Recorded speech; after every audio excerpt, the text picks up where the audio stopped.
Hi, welcome to Kicks and Giggles. I'm your host, Karley. And I'm Shea. And today we're going to be talking about periods and Normal. issues. Yeah.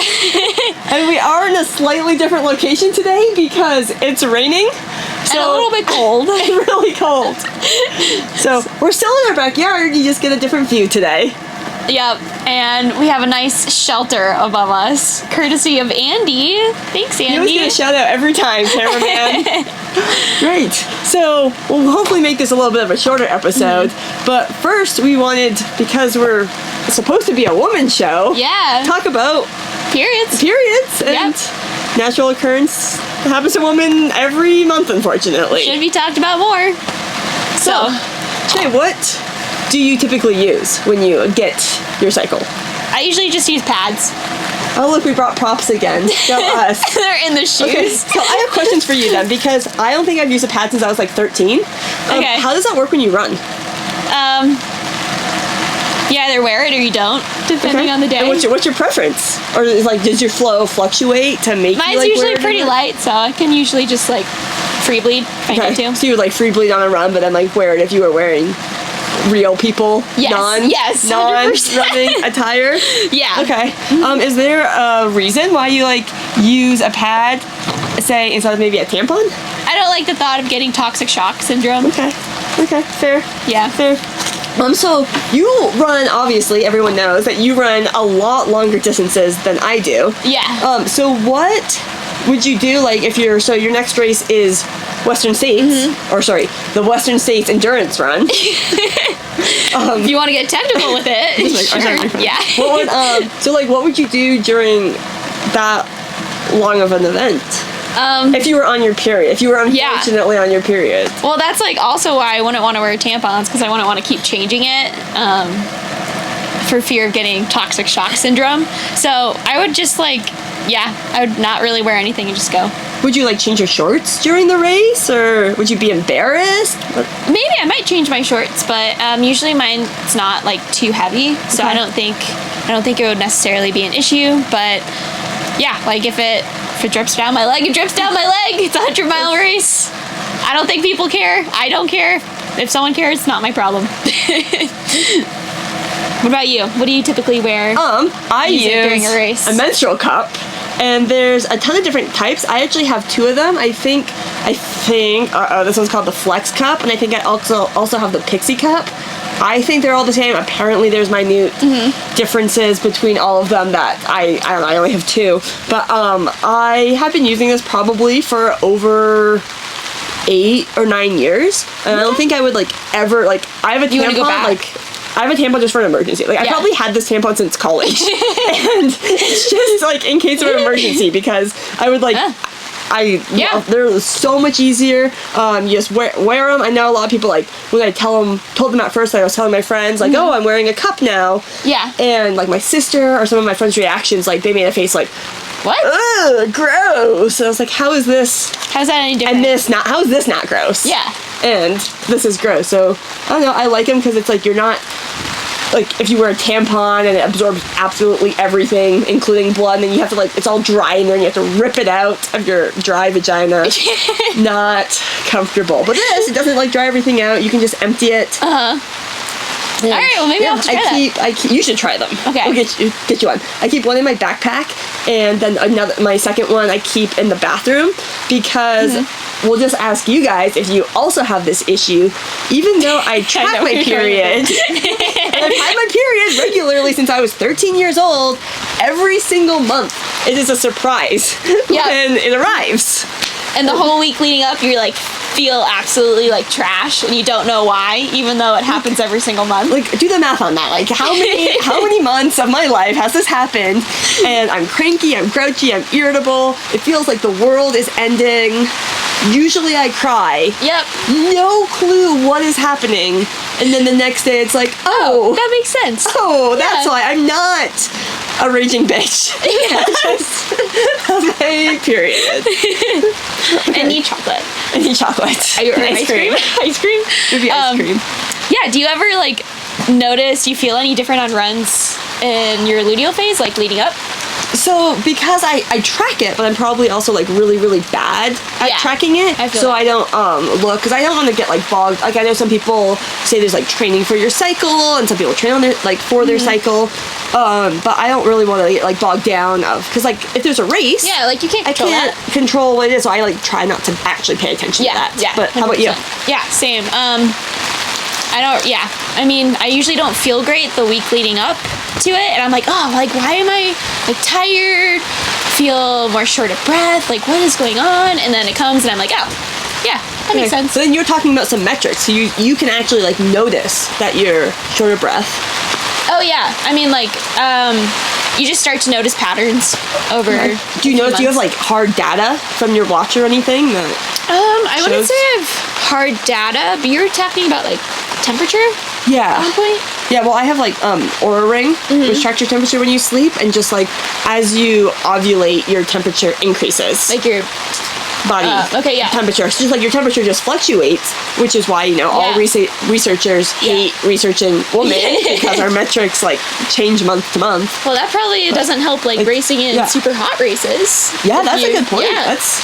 We'll have to ask a real scientist about that. Let's not just us with undergrad science degrees. Let's put a pin in that question. Okay, that's actually super interesting. Yeah. What do you use? Like, do you use an app though to track? Yeah, I use Fitter, FITR, and it like you can log your symptoms, and it shows you when each phase of your cycle is. So because that's the one that's for athletes. Yeah, that's for and it also gives like neat little training tips or whatever, like ways to fuel. Like, oh, you want to be eating more omegas during this phase or antioxidants during this phase. Do you think you follow any of that? I keep it in the back of my mind. Okay. But maybe I'm not the best at it. Okay. It's cool to see, though. I use the ones, we use different ones. Yeah. I've used Clue in the past. Okay. But for like the past, I don't know, probably 3 years, I've used Natural Cycles, which is, it's not a free one, it's pay for. Okay. But it's actually like the only FDA approved like cycle tracker, because it'll like predict when you ovulate, when your period is, and when you're fertile, when you're not, and it like will actually connect to the Aura Ring and include like your temperature data, and your like historic period data. And your cycle length.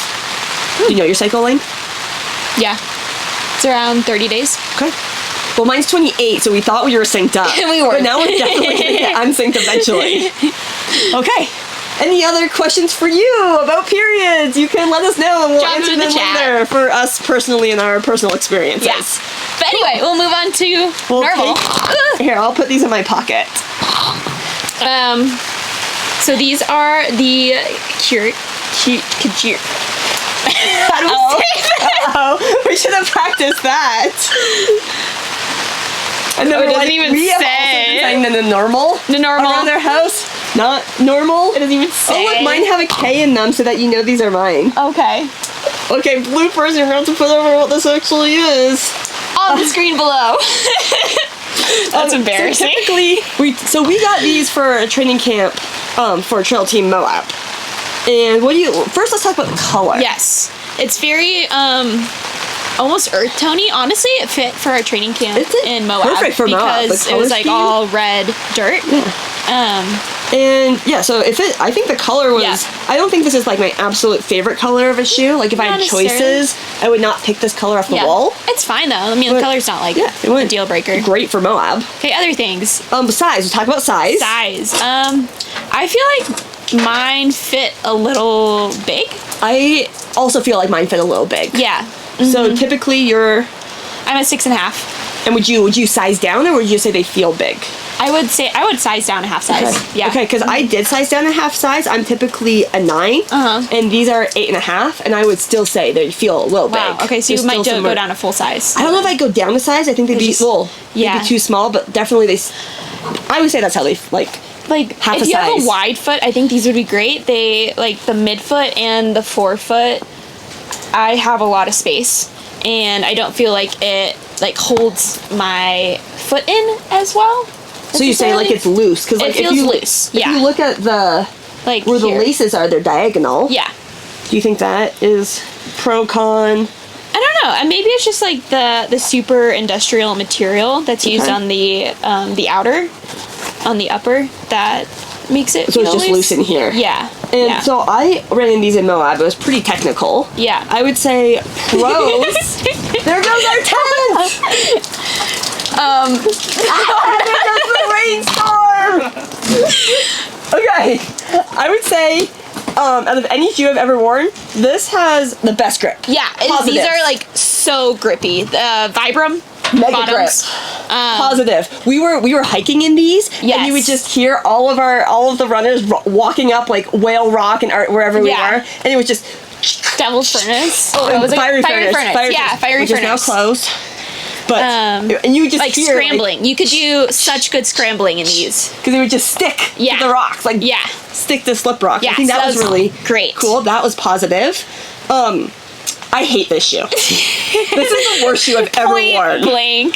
Just say. Like, say how you feel. I ran an 8-mile loop in this shoe, and I have not. I gave it a second chance. I tried it for a hike, and I don't think it was redeemable in a hike. It's it's not my favorite either. The midsole just kind of feels blocky to me personally. Did you run in them wet at all? I actually have. Yeah. And tell the people what happens when you get these wet. It's not like the most breathable shoe.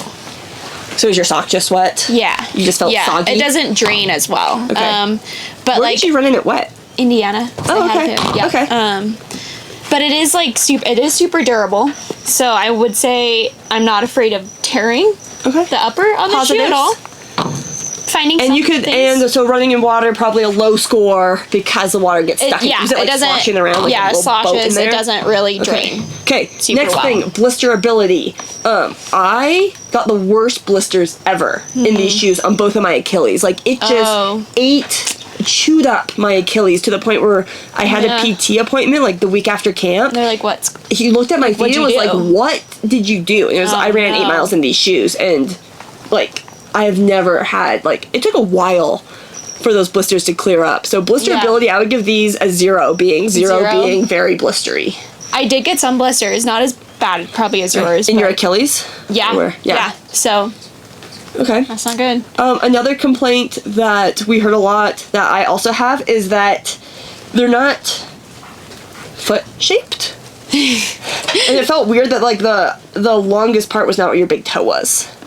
Oh. Did you notice that at all? Or yeah. Also for me, I don't know if it was the pair I got, but like it felt lumpy.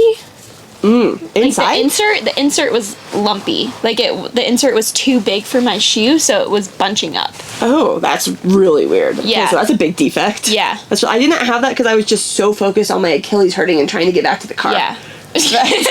So, but my laces didn't come untied. My laces didn't come untied either. My laces stayed tied. So we talked about water tests, we talked about blisterability, we talked about looks, we talked about sizing.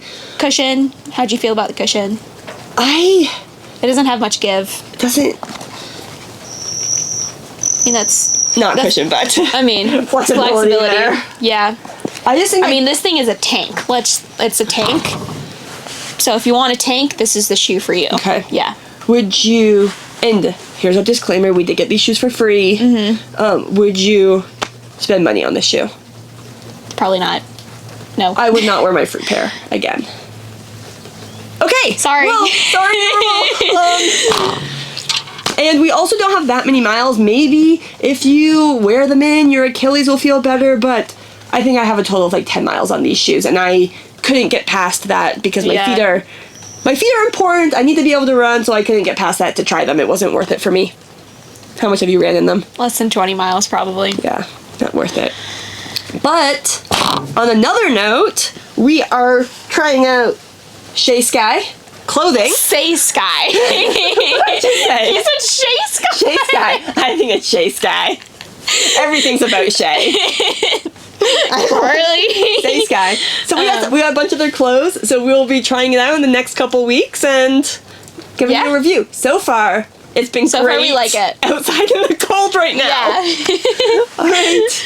Well, thanks for coming to Giggles. We'll see you next time. Bye.